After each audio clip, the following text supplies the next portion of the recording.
Welcome to a football show Monday edition. That is Paul Kuharsky. I am Braden Gall, brought to you by Sinkers Beverages and Shotgun Willie's Barbecue. We have links to buy tickets to our draft party, all of it for charity in the show notes, podcast app, YouTube app of choice. Make sure you buy tickets to all of that. Lots of stuff to get to today on the show. Paul, how are you, sir? I'm well. Good afternoon. Are you a golf guy? Do you like golf? I enjoy the majors on TV for sure. I've been to a Masters practice round, which was a bucket listy type of moment. Enjoyed it yesterday. I was gonna say, my wife's brother was in town with his wife and friends, and we watched it soundless at a patio bar. So we had a big afternoon. My wife I was going to get the kids from my parents' house yesterday, and my wife texted me and she's like, Rory's about to tee off. Are you on your way home? And she's all in on this stuff. She watched Full Swing documentary and she's all in on it. She watched every hole when Rory and Bryson DeChambeau teed off. She was rooting for Rory. I was rooting for Rory. A crazy dramatic day, but just a fantastic week of sports last week, I thought, with the national championship game, with Major League Baseball going on. You got the women's national championship game. Now it's sort of like, I felt like I took a break from the draft. Now it's time to go talk about the draft. However, we got drama all over the state with the college team and with the pro team in the state. So we'll get to that. PaulKuharsky.com, great article by Blake Bedingfield. You can check that out. There's a question that is he inspired in the course of writing that piece for you, of course, over at PaulKuharsky.com that I want to ask you about. And what has our opinion changed on what we think should happen at pick number 35. I did a lot of mock drafting yesterday. You know, you get on those benders where you're just like, I'm just going to keep trading. I'm going to keep trading. You have a lot of fun with it, but how real is it? I've got some stuff to ask you about that. Otherwise, it's going to be a fun show. If you want to jump into the comment section, please do so. I know a lot of you guys were looking forward to some Nico talk, so we will do some Nico talk today on the show. I know Nick and I normally do the college talk on the Thursday edition. But Paul, this is sort of a weird in-between of college and pro. There's like pro elements to what is happening with Nico, and I find it to be very interesting with the college game, so we'll do that first, of course. And then L'Jarius Sneed, I guess this was an incident that happened in December in a Dallas area exotic car dealership where gunshots were fired.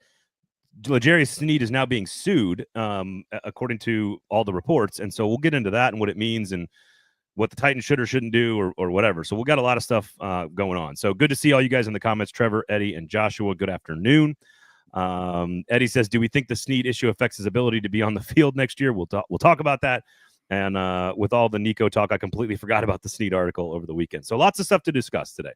However, if you want to come to the draft party, tickets are still, there are still plenty of tickets available for Saturday night. We're going to kind of let that event just sort of breathe. We got Kuharsky, we got Nick Suss. We've got some other established dignitaries in the media world, some covering the Titans, some that are just Nashville folks that are going to be there. I'm going to be there as well. Live Q&A off the record. Everything Titans draft related. Doors at 7. Q&A starts at 8. Those tickets are available. You're going to have a 5-flight bourbon tasting as curated by Sinkers Beverages. They know their stuff. It's going to be great. We did it last year. It was outstanding. And of course, all you can eat Shotgun Willie's Barbecue. So it's going to be a great, a lot of fun. Still a couple of tickets left for Thursday night. Also going to be a great draft party watch hang catered by Shotgun Willie's Barbecue and Sinkers Beverages. Tickets are available. If you can't get to the link somehow, some way, let me know.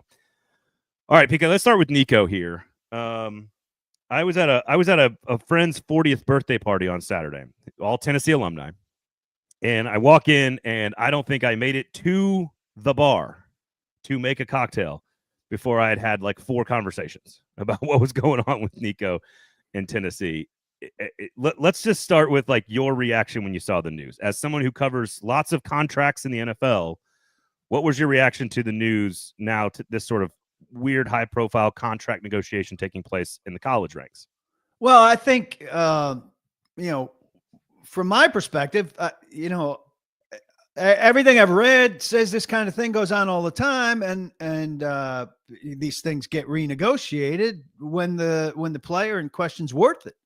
This guy overplays his hand because he hasn't played the level of football that demands that he be paid more than his initial deal, which was a pretty hefty deal, and which had him at a nice number this year for the kind of player that he is. But you can't come back to the table and ask for a big bump when your play hasn't warranted it. And it needs to be ironed out before you get to a place where you're holding out in an NFL style holdout. And I think he's done a disservice kind of to the whole. He's out for number one, obviously, but he's done a disservice to the whole kind of player movement by giving Tennessee the leverage to say no, and for the general fan population to say good for Tennessee. They said no to a guy who was asking for more than he was worth, when generally the right feeling is that players should be getting a bigger slice of the pie. And so he damages the whole player movement because the reaction is the correct reaction, that Tennessee did the right thing at saying, see you later. It is so utterly complicated to me. There's a lot of, to me, I spent a lot of time thinking about the lessons of this. And again, for those that don't know what we're talking about, who you're a diehard Titans fan, well, Nico Iamaleava signed a 4-year, $8 million deal. He was getting about $2.2 million when he signed as a recruit. He was the number one name at the forefront of that movement when it happened, which is signing a big contract while still in high school. He was the impetus behind states' attorneys general all over the country, including ours, namely Jonathan Skrmetti, fighting a lawsuit against the NCAA, getting an injunction settled that would allow for collectives to negotiate with high school recruits, also for the first time. So two sort of moments in time in college athletics where this particular individual was sort of like the central figure. Yeah, and honestly, like, that's not necessarily fair to him, but like, he becomes the avatar for these things that have happened. And once again, to your point, I've been told a lot of stuff in the last couple of days. One of which is I was told about a player threatening to hold out during the game. And I'm not surprised by that. This is a high-profile player that everybody would know. And I was also told that this happened on all 12 playoff teams going into the playoff games last year, that all 12 teams and the players, there's a handful of players for a variety of reasons, some of which I've heard are like bona fide, like, hey, this guy's really, really good. We only signed a contract for 13 games. Now we're going to play 14 or 15. Based on math and capitalism, I've earned more. I'm very good, and you're asking me to do more work. I deserve to get more payment. I'm not, agree or disagree. There's some logic there legally, right? That was happening on all 12 teams, and that you don't hear about the ones that just get settled. Either the player goes to the portal because he didn't get what he wants, or the player gets what he wants and nobody ever finds out about this stuff. This is the first one that was high profile in nature, that came out in public. And one of the things, Paul, that I'm struggling with is trying to figure out what exactly his value is. In a world where the market doesn't have any guardrails, there is no salary cap, there's not even like player negotiation side of things. It's just a player with an agent, maybe, negotiating with a collective, maybe. And at $2.2 million, I think Nico's probably worth that right now, honestly. And I don't disagree with the comments or the people that responded the way you described, which is that Nico has not earned the raise. At the same time, if Carson Beck is getting $3.9 million, this is going to become the going rate for the position. And Nico has a ton of upside and a ton of talent and could be a very, very good player this year. And I don't. ROI is still risky on paying high school athletes. The reason we are here is because all the adults in the room failed to put a proper system in place. But also, you got to blame the fan. You got to blame the player and the family a little bit too for overplaying their hand to some degree, and to your point, maybe hurting player causes moving forward. Because now schools and coaches are going to be emboldened by this. The SMU coach is like, no. The SMU coach is like, if you threaten that, you're off the team. That's it. And like, that's good and easy to say now, until a star quarterback who's really good comes to him and says, hey, I want some more money. How much do you think he's losing the big picture for the little picture? Ultimately, I imagine his goal, like the goal of all of these guys, is to be in the NFL where, the money we're talking here is minuscule compared to a second NFL contract, which is what I imagine all of these guys are shooting for. And if you got to take a little hit here where you're not getting a $2 million or $1.5 million raise as a sophomore, but you're looking at year 5 in the NFL, which is where it really matters. Aren't you better served if you're looking at the big picture with an emotional dad and an emotional kid about, your second or third year on campus, and you're going to do this and wind up probably at a lesser program. You're not going to be in the SEC if you want to play this fall. You got to be able to have some restraint. It's not like you got no money in your pocket now. Right. And your big earning potential comes down the road. Now, I know that's easy for us to say, and if I could get money in my pocket now, it's hard for me to measure it against money in my pocket in 5 years. That's not guaranteed. But if I've got faith in myself and all of that, how much are college kids, and are we overcounting on college kids to measure that equation? I think one of the lessons that we were bound to get, at least college players were bound to get, when even the portal just started, before it was NIL, was that the two in the hand versus one in the bush, you know what I'm saying, or the other way around, one in the hand versus two in the bush, and knowing that when the first year the portal opened up, I want to say it was something like 1,600 players went into the portal, almost all of which had a scholarship when they went into the portal, and like a third of them came out of the portal without a scholarship. That is a terrifying lesson for young people to learn the hard way. It sucks. Yeah, absolutely. You were a scholarship athlete in the NCAA, which is a dream. And then you're not.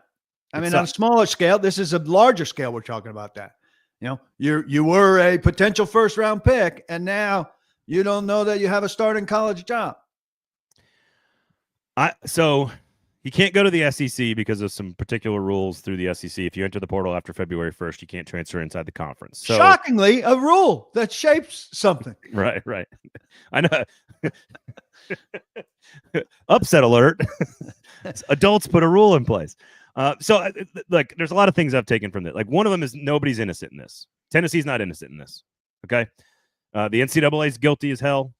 The family's probably a little guilty. And honestly, I as someone who's pro player empowerment, pro players getting paid, pro player movement, all of this stuff, at some point, these are not kids, but they're not adults. And they're in this weird in-between area.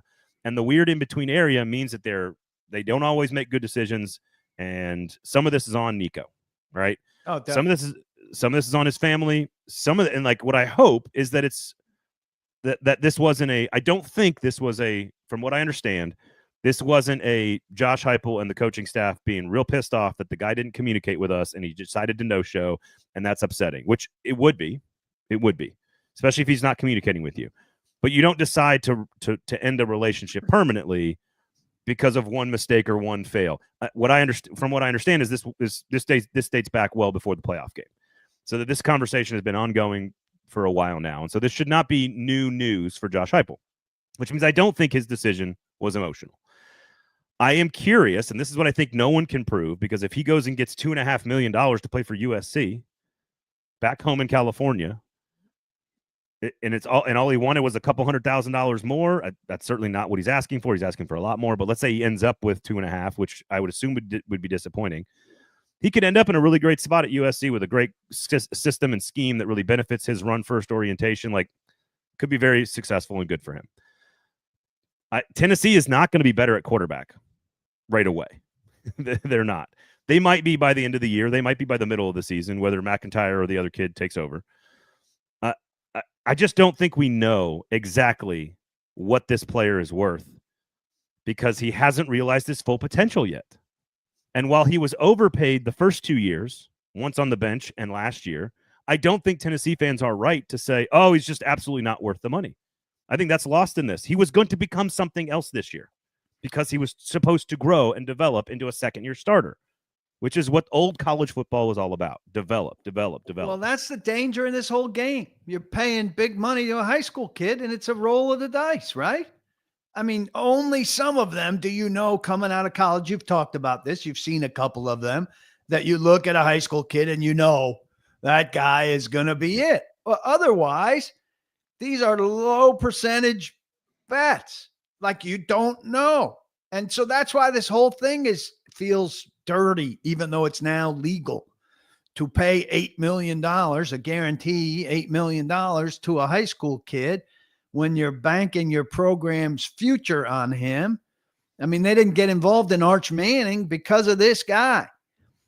They didn't get involved in Arch Manning because of this guy. That's how much faith they had in this guy. Well, you don't know what a high school kid's going to be.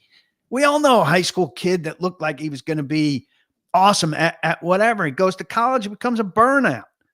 And we all know other high school kids that you're like, that guy's not going to be much. And he goes to college and he blossoms. And you're like, wow, that guy really, like once he got out of high school and got out of his hometown, he really flourished in college and became something I never expected. That's the whole thing about being a teenager and going to college. You don't know. Yep.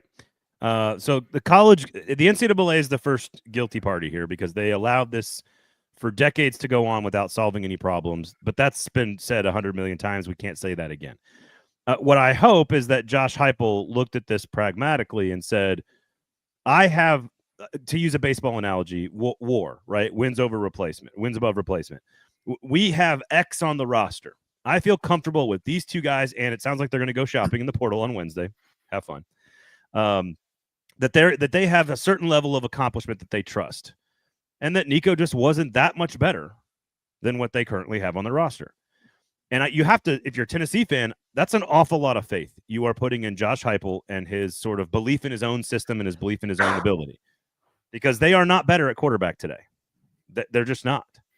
And while Nico was flawed, Nico missed open receivers, Nico did most of his production against bad teams. He wasn't the reason they made the playoff. He did get him to the playoff. And he was in his first year as a starting quarterback. And if he takes a step next year and is just a top 3 quarterback in the SEC, he probably is worth $3.5 million now.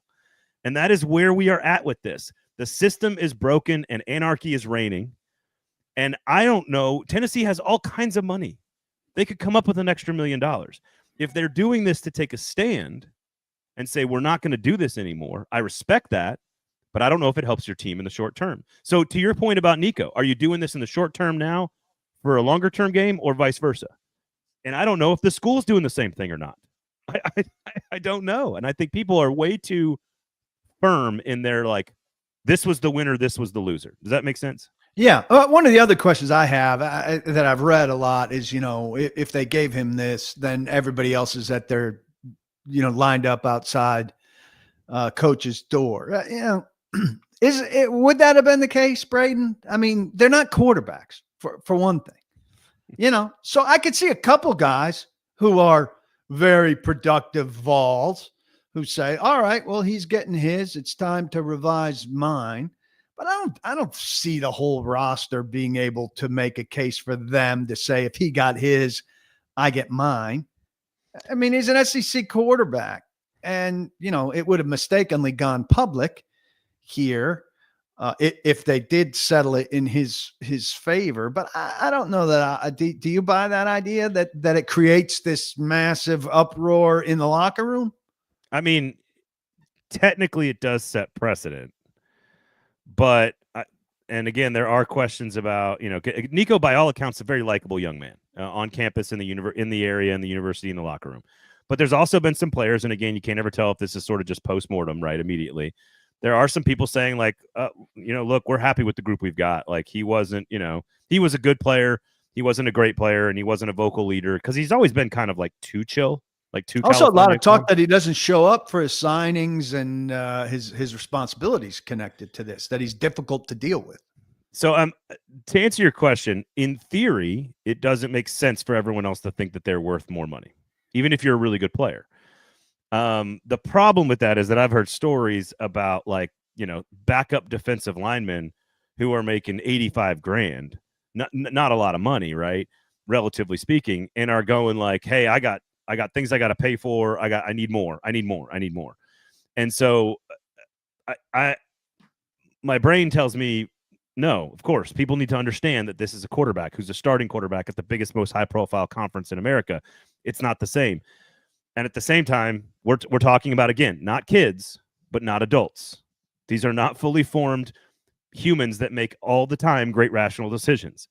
I also don't think Nico got great advice from his family and from his sort of circle, because if you look at his brother, who transferred high schools and didn't get to play his senior year in high school based on what his father decided, and then without taking a visit on the final day, flipped from UCLA to Arkansas with his buddy, 2 recruits go to Arkansas having never visited the school. Why do we think that they did that?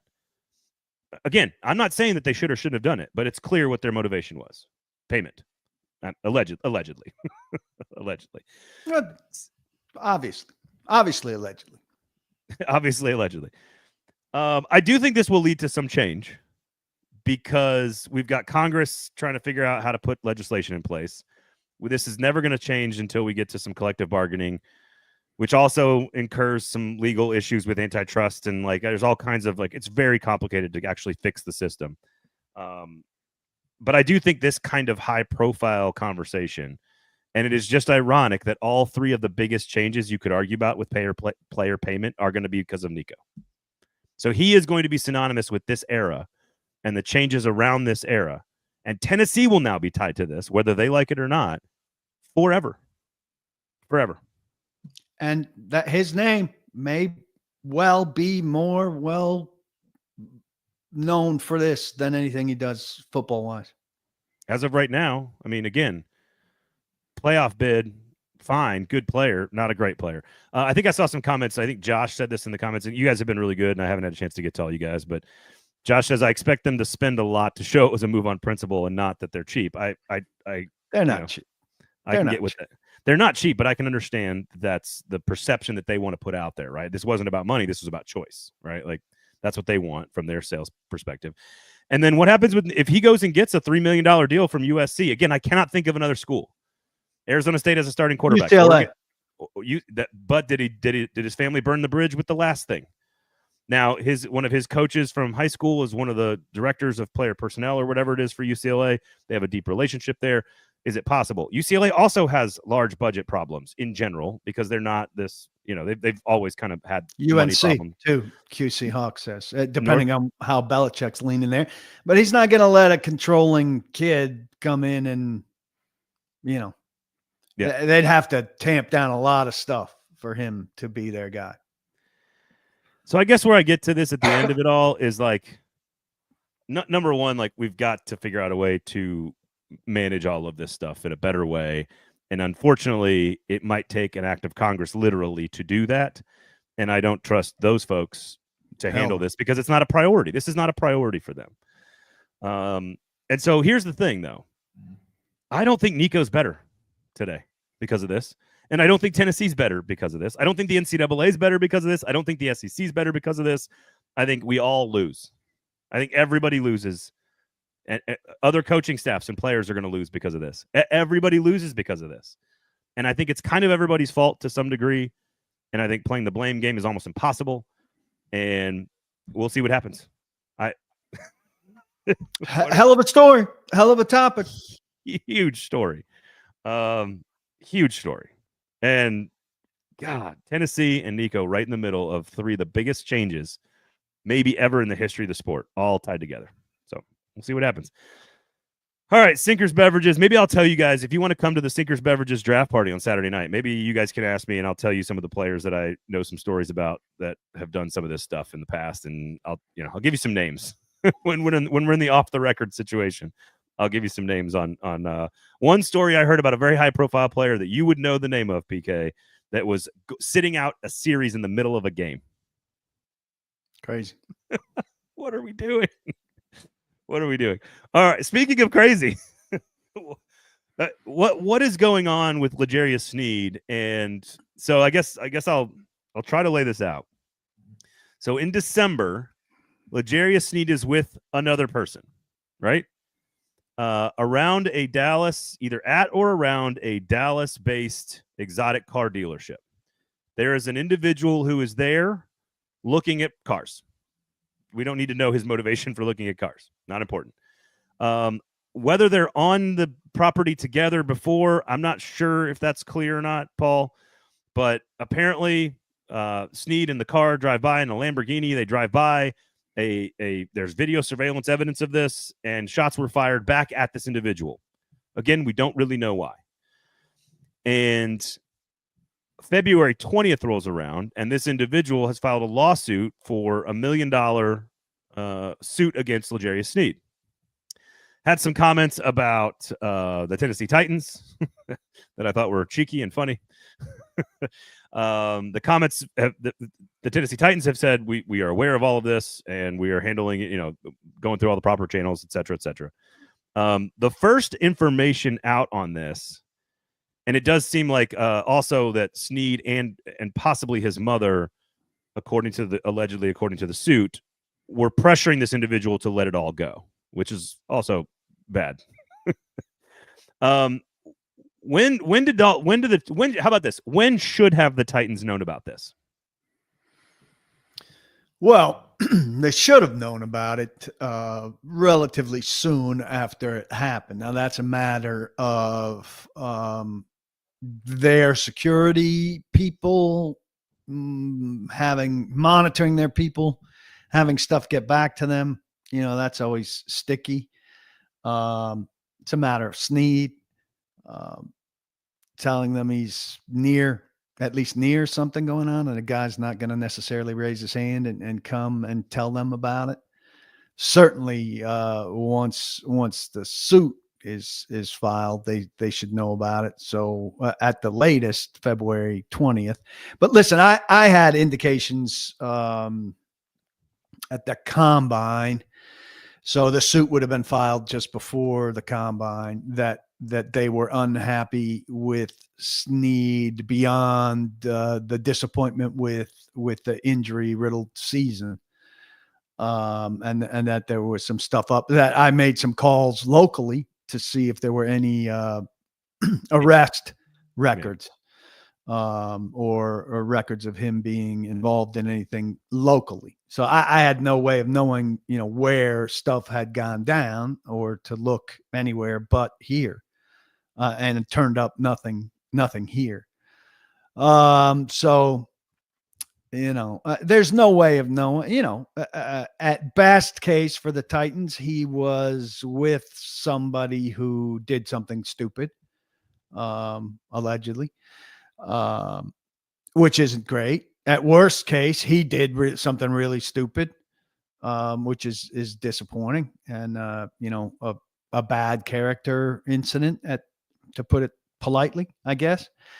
And this is not a place you want to be with a guy that you need to produce for you. And you don't want any questions pertaining to anything other than his health for him as you head into OTAs starting next week, where you would expect him to be around. Don't know if he will be or won't be now. And heading into a season where you're dependent on him, showing that he was worth this third-round pick that you're missing coming up in this draft. It seems unusual. Correct me if I'm wrong. You've covered this stuff more than I have. It seems unusual that there was no police report or incident or a charge. There was none of that. It was just this is a civil suit brought by an individual. It's a civil suit. Now, I would imagine there was some kind of incident report down there. But the question is, and I don't know, maybe it's been written that there wasn't. But if there is, then you're counting on somebody in the media, A, seeing it, and B, recognizing his name. And this is one of the problems with the direction of local media shrinking, that there are, A, fewer people who monitor police reports in general, and B, then those people tend to be younger and younger and less attuned to celebrity, quote unquote, celebrity names. And so they could hear L'Jarius Sneed, and it's less likely that it would mean anything to them. If you're a 23-year-old or 22-year-old fresh out of school, you're not an NFL fan, or you're just a Cowboys fan down in that area, could slip right by you. If there is no like actual crime, no actual, I mean, it sounds like if the evidence is you fired gunshots into a car dealership, it seems like there should be a crime, but whatever. Let's say there's not, and none of that happens, and it's just this civil suit that kind of has brought it now to everybody's attention, at least publicly. And what's the claim of the civil suit? Like, remind me. Like, I'm assuming it's like they use something like the terms cold blood and broad daylight. I assume it's like trauma induced, all kinds of stuff. Which again, if you are fired at, I'd be going through PTSD as well. But like, I don't know. Like, how do you put a dollar figure on that? Like, I'm sure I don't know. I'm sure lawyers have a lot of charts for that kind of stuff. Like, I imagine you file that or threaten. That starts with a threat to file that, looking for a settlement, a quiet settlement. Right. Exactly. Not bring this to light. And then it doesn't happen after February 20th. And now last resort is we're going to have to make this public. And so here we are. What is the recourse here? Like, NFL involved in any of this? Sort of take us through the normal process for a team in the NFL and a player that are going through an incident like this. Well, I think there would have been a conversation, ideally in person, where the Titans pressed to get as much information as they could, and the league involves itself in anything like this. So I don't think the league has come out and said that they're investigating it, but the league is surely investigating it. And then a lot of the questions here in our rail are about, could it affect his availability? Now, they have to complete an investigation and find something that they don't like, that's conduct unbecoming, pretty much, to suspend him. I think it would be unlikely based on the fact that there's nothing but a civil suit. But it's certainly within the league's purview to do that. And, it's not completely improbable that there could be some league penalty for him. So we'll see. I would imagine that he's not going to be suspended by the team or the league based on what we know so far. Yeah. And that it's just something hanging over his head that he's going to have to talk about the first time the media talks with him, and he'll have, a minute or 2 minutes prepared of what he'll say about it. And then they'll say that's the end of it. He won't answer any further questions about it. And it'll be something that hangs over his head and their head to a degree, until there's a final verdict, be it a court verdict or a settlement or a disappearance of this suit. Number one, does it mean anything at all, the timing of the incident, middle of the season? I know he was, I don't remember if it was a guys bye go week home. Guys go home to rehab. So he wasn't right around the team. He resurfaced, at the end of the season, kind of, they had a callback, and all their injured guys, and this hasn't always been the case, but all their injured guys in Callahan's first year kind of were in and around the team for the last week or 10 days of the season, to be part of things at the end and to come in for their meetings as well. So some of those guys stick around in rehab, but a lot of those guys weren't. Cushenberry, Sneed, right. A lot of the high profile injured guys were off doing their rehab, back home, if you will, and came back to talk. We got Sneed for just a couple minutes to talk about his quad and the details of, him having what he called surgery. It was put to sleep for the procedure, where they did what they did to his quad. So that was the last we saw of him. I think it's easy for fans to just say, "Oh, what was it? What in the middle of the year?" Like, well, no, when you're hurt, you're not around the team necessarily. So I don't think I kind of wanted to put that to rest a little bit. Does it tell you anything at all? Because Eddie kind of mentions this about Awuzie. Like does it not tell you something about how the Titans view this incident as maybe not as big of a deal, and that he is going to be healthy, because they're clearly betting on him to be a very big part of their secondary right now? I mean, yeah. I think they're out on Awuzie, period. With or without Sneed, they're going younger and they're looking for healthier.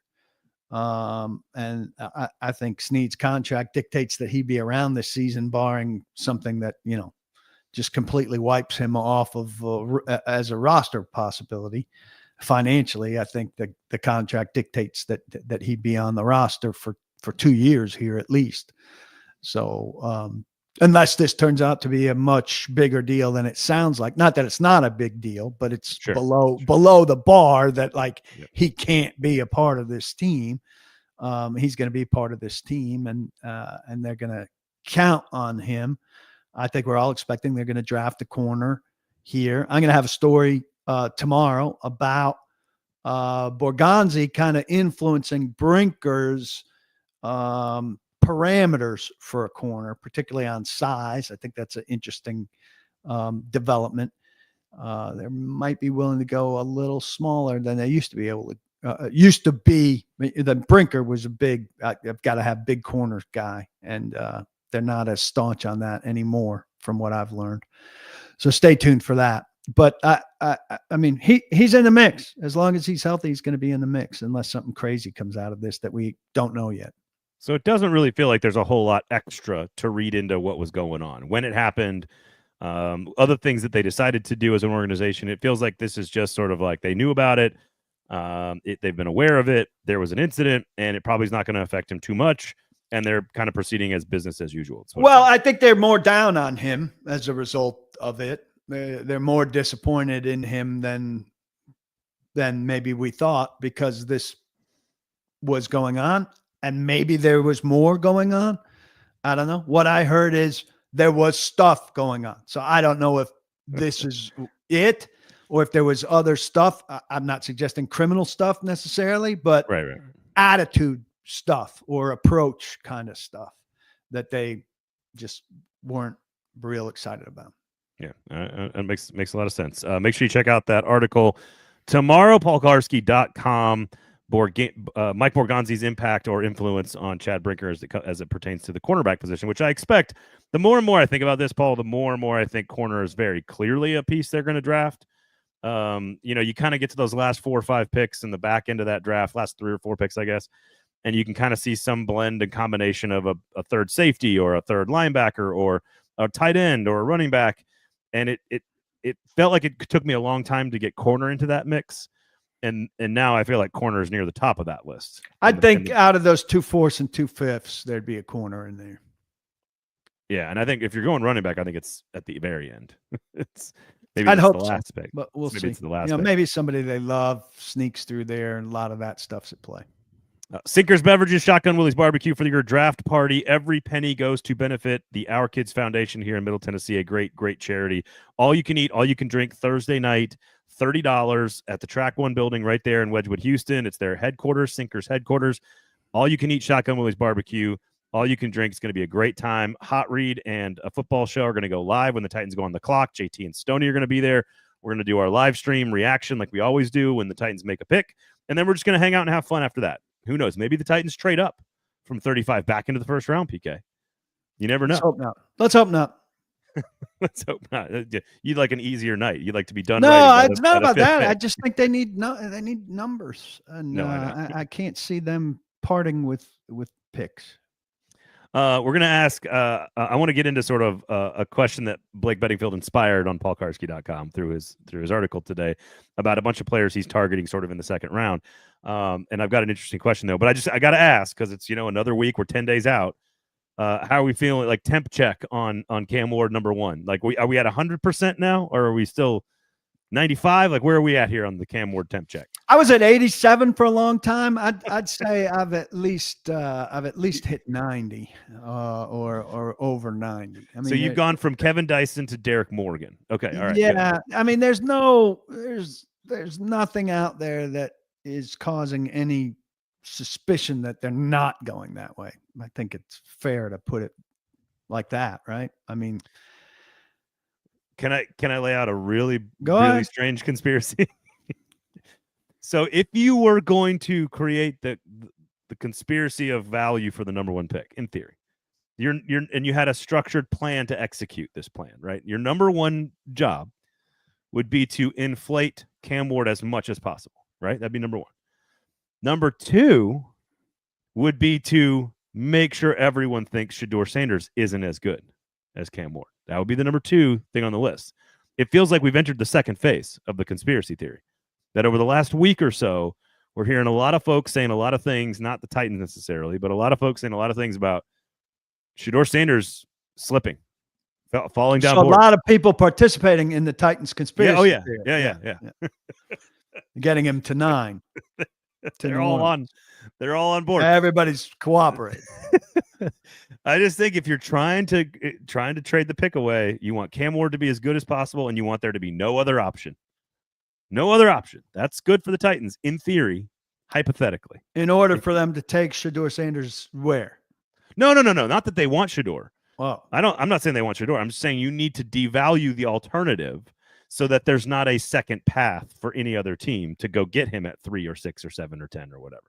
I'm just saying, if I was in crisis management and I was on crisis communications management, my job would be to make Cam Ward as valuable as possible and make him the only option. And Shedeur Sanders it's certainly catching some heat right now. Certainly where things are.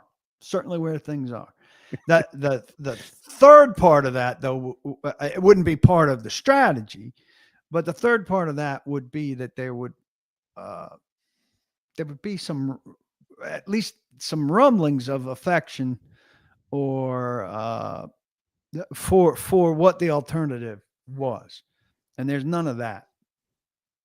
You mean either a trade back for the Titans or some affection for Cam Ward from somebody else? Who they're taking in lieu of getting out from Cam Ward and reducing the value of Shedeur Sanders. Then when they do all of that, what are they going to do?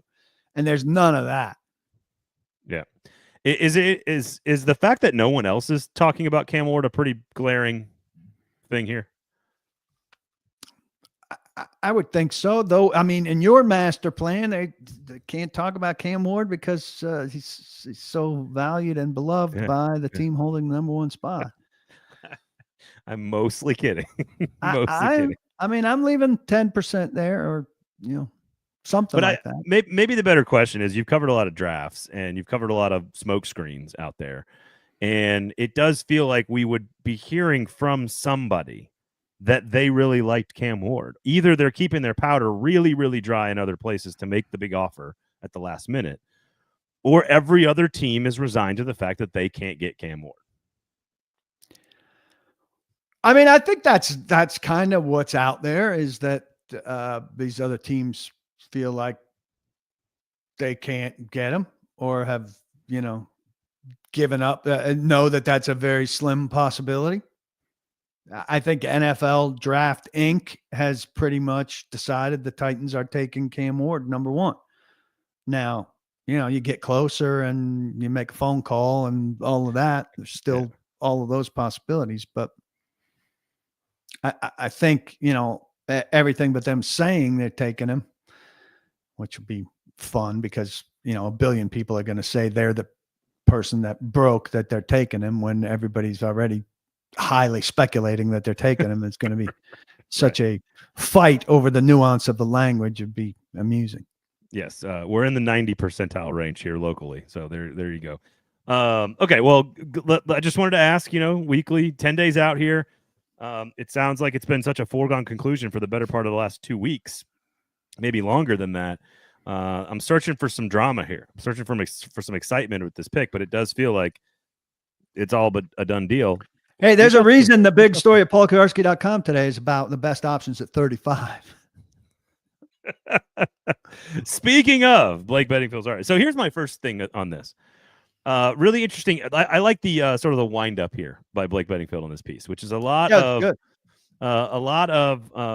sort of rehashing the last few years of team draft strategy around best available versus team need. And his theory, and there's plenty of examples in there, is that this particular team has done way better when it sort of just takes a really good football player, regardless of team need, and has done not so well when it chases a position of need versus best available. Now, I don't know how much that applies to Chad Brinker or Mike Borgonzi or anybody else that's currently running the organization. But it was an interesting theory on the strategy, which I have always believed that sort of they kind of are one and the same. I know this is a little nuanced, but if you are the best football player, that sort of makes you the best available. It sort of makes you, you need that player almost inherently. What do you make of studying the history of this? Because it is pretty jarring when you look at, We take Derrick Henry when we already had DeMarco Murray. We take so-and-so when we already had so. We took A.J. Brown even though we already had Simmons Corey when they Davis. had Casey, though that's a beginning. McCreary right after they took Farley and Molden, and 2 years after Fulton. A.J. Brown with Corey Davis and Adam Humphrey in hand. Harold Landry when you still had Arakpo and Morgan. Those are all good examples. But then you're taking Traylon Burks to replace Brown, which is a force. You're taking Latham because you're desperate for a left tackle, and he hasn't proven himself yet. You're taking Farley because you're desperate for a corner, and he's hurt. You're taking Radens because you're chasing that right tackle position. You're taking Rashawn Evans. Right. You're taking Rashawn Evans because you don't have an inside linebacker. You're taking Corey Davis because you don't have a number one wide receiver. You're taking Kevin Dodd because you're always looking for pass rushers. I mean, you're right. It's good sense. And we should mention, it's been documented Blake was instrumental in drafting Derrick Henry. He's not singing his own praises there. He's let other people do that. But that was one of the smartest moves they made. Obviously, in getting an all-pro franchise caliber guy there. The problem is all of these positions, like this year, they're the same. What position? Yeah, it's the same. Need and best are going to be the same. There are very few positions that they don't need. So let's spin it forward then. If chasing need has been the flaw of the organization in this situation, I think based on what Blake wrote, and I think you and I would agree on that. Like in this situation, this organization has not been great lately when they're chasing need. I think you could also argue that's just a bad strategy in general for most organizations. If you're chasing need, sometimes you're probably going to bend on a grade of a player based on where you're selecting that player to get the thing you need. And so my question is about this. The first thing I thought when I read this was, which category does Cam Ward fall into? And he does not fall into best available. No, he is chasing a need. That is what they would do if they take Cam Ward at number one, right? Yeah. I mean, you hope it's more of what we just said before that, both. Like that he's a very good quarterback and they have a need at quarterback and the twain are meeting. But we know that odds are he's probably 6th, 8th, 10th on their board. And they need a quarterback. And they're in a position to take the best quarterback. And this is what teams do in this situation. And that it's more need than best. And Joe says, Cam has the best upside. That's all I'm willing to say. Barton says he's both best available quarterback and big need. He is the best available quarterback. But he's not the best available player. And they have needs at those other spots where the best available player plays. We just talked about cornerback. I mean, so Travis Hunter is an urgent need, but in a year, if Sneed doesn't, do what is the best of a possible scenario for Sneed in a year, they're going to need a cornerback. They do need a wide receiver. He can help you in both of those positions. Abdul Carter, if his health checks out, it fulfills a need. Is Abdul Carter a better edge than Cam Ward is a quarterback? Yes. I think we would all say yes. Yeah. But the quarterback is just a bigger, separate department. Yeah. I think Travis Hunter is the good example here. He reminds me of taking Derrick Henry when you already have DeMarco Murray. That's what it feels like a little bit because he's just too good. He's just too good of a football player. And that he makes you better. And I've said this all along with Travis Hunter. It doesn't matter what position he plays, receiver or corner. It doesn't matter where you draft him. You are a better football team because you have Travis Hunter. Like full also, stop. Corners and receivers don't go number one. Agreed. Now, corner and receiver, we haven't seen that. So, and again, like you have Ridley, you have Brownlee and Sneed. But he's better. He might be better than all of them. And so if you've got a guy who might be better than all of them, you are drafting the best available. They're not for position of need, despite the fact that you might need a depth piece at both positions or whatever. But I think that's a good example. And the first thing I thought of was Cam Ward is chasing need. And it does feel like from the beginning of this process to now, If it doesn't work, hey, how about this? Let's do this then. If it doesn't work, and for whatever reason Cam Ward is like a little inaccurate or it just doesn't work, he's not the guy that they thought he was, I think it will be because they were blinded by the need. And they sort of bought into the thing because he was the best available and they had the number 1 pick and they needed to make a splash. And this was a way to try to go for it. And they were maybe blinded by the fact that, and I'm not saying that's what he's going to be, by the way. I want to make sure it's very clear that I'm not saying that. I'm just saying if it doesn't, it does strike me as we just got a little high on our own supply.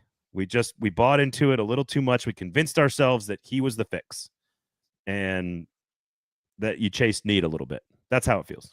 And Blake will be writing that piece then again in 2 or 3 years, and he'll have an even better example of need chasing. Joe says, how much is Amy's influence on this process? Do you have any sense of that? I feel like you've said 0 most of the time. I think she's, I mean, look, she's really withdrawn from a lot of decision making. We've heard over and over that she's empowered Burke Nihill on the business side and she's empowered Chad Brinker on the football side. If she's doing all that empowering and then she's coming back to inject herself in the number 1 pick, it doesn't make a lot of sense. Now, I'm not saying she's consistent, but 2 months ago, she empowered these people so that she could withdraw. And now she's coming. So she withdrew over here. Now for the number 1 pick, she's coming back in and then she's going to withdraw again. I think she's pretty withdrawn. Let me ask this. Eddie asked this about until she proves to me she's willing to be patient. I do feel like Amy Adams Strunk was fairly patient. And then the John Robinson, A.J. Brown, Philadelphia Eagles game happened. And it feels like since that moment, she's been a little bit more reactionary and proactive. Well, she was patient. She was patient when things got good. She hired John Robinson. John Robinson hired Mike Vrabel. Things got good for a good stretch there, and she was patient. Then things got bad. She got impatient, and things have been bad, and she's been impatient.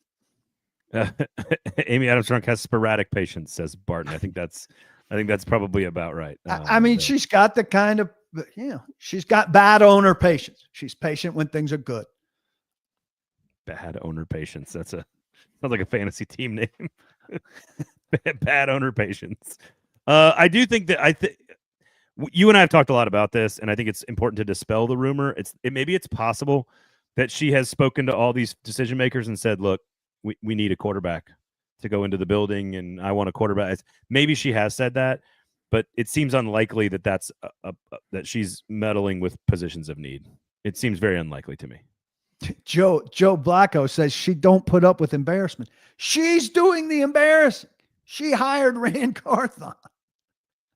Who's playing Candy Crush in meeting. Allegedly.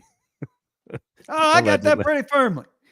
I'm not going to call that allegedly. I'm going to call that reported. Second source can confirm. Yeah, can confirm. Third. Although it was a game that was like Candy Crush, not Candy Crush. Yes, like Candy Crush.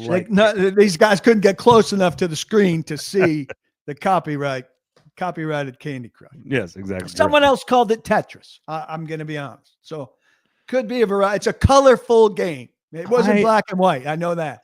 I am a very nerdy dude who still loves Tetris. Carthon is a very smart guy. He doesn't strike me as the Tetris type. Yeah, I'm not going to go there, but yes. I want you to go there, Paul. No. All right. So if you want to know who Blake thinks is available at 35 and guys he likes, some of those guys I agree with him on, some of those guys I disagree with him on, but go check it out, paulkarski.com. He certainly favors, if you're wondering about receiver versus edge, his list leans towards one over the other. So if you want to see that, head over. Here's my thing, and this is not a revolutionary. This is what I've kind of said a number of times. Yes, Eddie, I will go there. I will go there on Saturday night. That's right. That's the whole point of the Saturday night off the record draft party for kids. It's to spread rumors. Okay. You can get tickets, of course, to the draft party, Sinkers Beverages, and Shotgun Blues Barbecue in the show notes on YouTube or on the podcast app. We'll have links all over the place, so ask us if you want. You cannot get edge and receiver if you do not trade back at 35. That's not new. That's not new information. If you want a receiver at 103 Probably not going to get a good one. Definitely not going to get a good edge after that. If you want to try for both of those two positions, you're going to have to hope someone falls to you and then maybe trade back a few spots. Hope Jackson Dart is available. Someone wants to come up and get him, and you can trade back a couple of spots. You've got to move back from 35 to 40 or 42 or 45, get an extra pick in the 60s or 70s, and then you can target a receiver with the second pick, meaning of the two that you get in the 60s or 70s, and you can target an edge with that 35th to 40 to 45 pick. Donovan Ozaraku from Boston College, maybe James Pierce falls, maybe Nick Scorton. There's questions for all those guys. The Swinson kid out of LSU is available. JTT at Ohio State. I'm not a big Landon Jackson guy. I know Mike Herndon likes him, but I'm not a big Landon Jackson guy. He looks way too skinny when I saw him in person. But you can get really good receivers in the 60s or 70s. You can get a starting receiver to pair with Calvin Ridley in the 60s or 70s, in my opinion. I would agree. Now you got to find that trade. You got to find that trade. And I wrote a piece early last week. There are 9 teams with 2 third-round picks. Those are your trading partners. I've added a name, PK, to my – because I know Kyle Williams, who was, of course, close with Cam Ward at Washington State. He has sort of moved into this sort of range of territory as a receiver who probably wasn't there a couple of weeks ago. The guy who I am sort of firmly – because I love Jalen Noel. I don't know if he's going to make it to them at 50 or 60 or 70 in that range. He might be a 30 or 40 pick guy. Jalen Noel at Iowa State. I know you and I both like Jack Bash out of TCU. Really good player there. Ayu Manor out of Stanford is a guy that is on that list for me now. I've always liked him. I've always really enjoyed him. But if he's available in the 60s or 70s, that is a guy who has sort of, I don't want to say like DeAndre Hopkins style game, but he has a huge catch radius. Everything in his area he catches. He's a physical guy. You go watch the tape of him. He has no problem running the dirty routes into the dirty areas over the middle with safeties and linebackers. He has no problem. Great hands. That's a guy that is going to work really well in a short, quick passing offense in the NFL. So Alec Ayumanor out of Stanford is on my list of guys that if they take it 64 or 69 or 72 or whatever, I love that guy. I love that guy for the Titans. I am intrigued by him as well. I'm less intrigued by Trey Harris. I agree with that. There's been no Trey Harris buzz at all, but by people a lot smarter than me. Yeah, on this subject for sure. People love Restrepo out of Miami. People love the Jaden Higgins, as Jabari talks about. Restrepo is 2 slot only for me. And Jaden Higgins reminds me. I think he's Nick Westbrook-Akine, which is complimentary to some degree, but he is not a big explosive guy. I think you can do, Deontay Thornton, I think, Eddie, is interesting, is a guy that's in that conversation, sort of that 60s, 70s, 80s. He's a guy who's moved up boards as well, him and Kyle Williams. I just think you can get the receiver in the 3rd round. You can get the receiver in the late second. You can get him in the late second, early 3rd round if you can get that pick. At 35, you got to have your dude at edge, and you got to believe in him all the way if you're going to take him, the way they believed in Harold Landry. And Eddie's saying he'd be willing to take Bash at 35. I think it's high. I love Bash, and I think it's high. It's too high. But he's not a number 1 guy by any means. Now, could he be Puka Nacua? I think that's the best case scenario for him. And hell, you'd take Puka Nacua in a second on your team. But he's not explosive or dynamic. He's just there. He's going to be there all the time there, right? Right spot, not dropping anything, doing all the right things. Guy you'd love to have on your team. But I don't know if you can value that at 35. I don't think that's worth it. Again, Ayumanor, Besh, Noel, I think they're all great. I don't think any of them are worth it at 35. Here's who's worth it at 35 if you're talking about receiver. If Emeka Ibuka falls to you at 35, you take him without. You can't get out if he's there. You take him because he is a consummate professional for 10 years. Done. And Burden you have to think about. I agree with Burden as well. If Burden's there, one of those edge guys is going to fall to you, but there's going to be a reason that those guys fall. The receivers fall because people don't need those players. So the Burden conversation about him and his off the field stuff I'm not worried about it. And Ibuka is as mature and as an adult as a 22-year-old can get. I don't think he makes it past like the Packers or he's not the Broncos or some other guys that are in the first round. So we shall see. But I think you take one of those guys at 35 if you're going to go receiver. Like if I don't think Golden's going to make it out of the first round. No, I don't think he's at there either. So, Joe, why does Burden scare you with Callie and a rookie key? Luther Burden is a safety valve that can do everything. Might not be a worker, I think is the reason. Okay. All right. We'll see. All right. Why is McCreary tweeting? Is that what you're looking at right now? Yeah. I'm not finding anything. What is he tweeting about? Okay. Take Hunter at 1, and then you get the best receiver in the draft. I agree. I don't disagree with you, Andrew. How awesome would it be that if on draft night they don't trade back and they take Travis Hunter instead of Cam Ward? It'd be pretty crazy. That'd be a huge story. It'd be Nico big. All right, Sinkers Beverages, Shotgun Willie's Barbecue, draft parties available, paulkuharsky.com. Make sure you check his website out as well. Tickets are on sale for both Thursday and Saturday night. So come on out and hang out with us, man. It's going to be a lot of fun. We're going to talk Titans. We're going to talk draft. We're going to drink some bourbon and some other beverages, and we're going to, we're going to have some good barbecue, some good smoke. McCreary treated really with like straight line emoji face. I mean, are we going to read into that? I'm not. What could that even mean? I don't know. It could be anything. Could be anything. When you graduated from J school at Columbia, did they have a class on translation of interpreting emojis? No, emojis did not exist in 1993. I don't think. That's so funny. All right. Thank you to all you guys who are listening. Thumbs up on the notifications on YouTube and write a review for us on a podcast app of choice. If you do not give us 5 stars, you are a hater. For Paul Kuharsky, I am Braden Gall. Thank you for listening. Thanks for hanging out. We'll talk to you on Thursday. See you.